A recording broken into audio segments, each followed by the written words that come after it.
Phenolthoxin. I was waiting for this guy for quite a while. Again, one of the last characters I was able to pick up.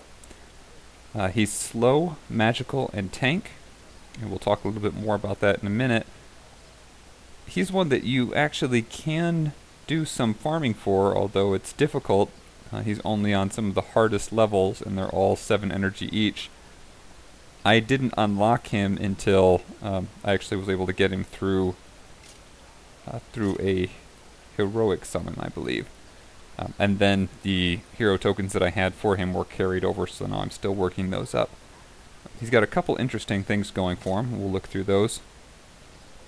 Here he has poison skin, so he has a small chance to poison anyone that attacks him, any melee that comes right up against him and attacks him. He's got a chance to poison them, which can be a great damage over time. He's got this magical, so he takes less damage from non-physical attacks, from any of those magical-based attacks. And then slow, which, as we've mentioned before, is a huge detriment in PvP. Not so bad necessarily in the campaign mode, but in PvP, slow can really be detrimental. And I would say especially on the defending side, because that's really the big bonus that you get for your defenders, is that they get to go before the offensive group. And if you lose that, then you've really lost a lot. So, especially because you can have a guy like Igorok come in and freeze the whole party, and then you miss a whole nother turn. So, alright, he has very high health, only moderate defense, but incredibly high health. He's one of the top 5, I believe, for health. And you can see the resistances here. Let's look at his abilities. He has Jelly Shot. Let's look at this one. So it's ranged poison attack on all enemies. So it's hits everybody on the other team, but it also has a chance to poison everyone. And usually when these say chance to poison or chance to freeze, it's a very high chance. Only mitigated by the resistance that the other teammates have, or the other team members have. And then in combination, if there's any difference in the level, that makes a big difference on whether or not that status is going to impact whoever it's being applied to. So that's a nice attack, especially for a tank, to have a multi-person attack that has a chance for damage over time, or DOT damage. So that part's not bad. If you do his next ascension, you get Jiggle, which is basically taunt, and it will heal him somewhat, and it'll be interesting to see how much that is. So it's nice for his being a tank, and he's a magical type tank. He takes less damage from magical attacks. It's nice to have that taunt, and then there's an upgrade to that poison skin ability. So now instead of a slight chance or a small chance, he has a regular chance. So some higher probability chance for a poison on melee attackers. You can see here again, not too difficult at this point. It only takes one of these Celestial Evos for an upgrade to get his next ascension. Okay, so I'd say overall he could be very good for PvP, especially if on the attacking. And it might sound unusual to say that, but it would be against a specific group.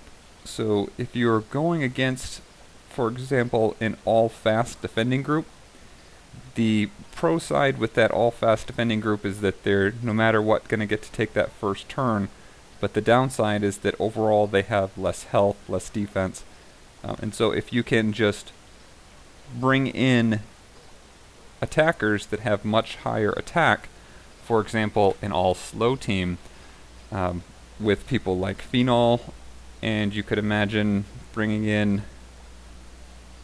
let me look back real quick, I know who I'm looking for. Life Reaper Braum is another one I was thinking.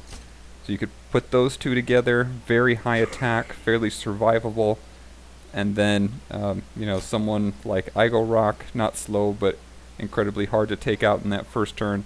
Put together a really hardy, high-power team like that, so that after you've absorbed all those fast players' attacks, you can come back and hopefully have quite a few of your members still alive with a lot of power that you can bring back in for that next round. So I could see him in a strong team that way. I wouldn't put him on a defending team. Again, just because if you've got those slow players, it's really easy to put together a team that can basically take out your whole defending team in a single turn and or do enough destruction that there's not really any way to come back from it. So good routes there, and then as well could make for a good teammate to have in campaign, specifically against some of those all water levels. But otherwise wouldn't necessarily have enough going forward for the rest of the team to make him a core player to bring up with the rest of your party. I've mentioned before, and I'll say it one more time, as you go through the campaign, it's difficult to bring any more than about 6 or 8 players up to the max level along with you as you progress. You've got to find a core group, even if there's more that you like to play with. Until you hit that level cap, there's really only enough experience and gold to go around for about 6 to 8 players. And the other thing I'd add to that quickly is those weekend events, usually where you're farming for a character or something like that.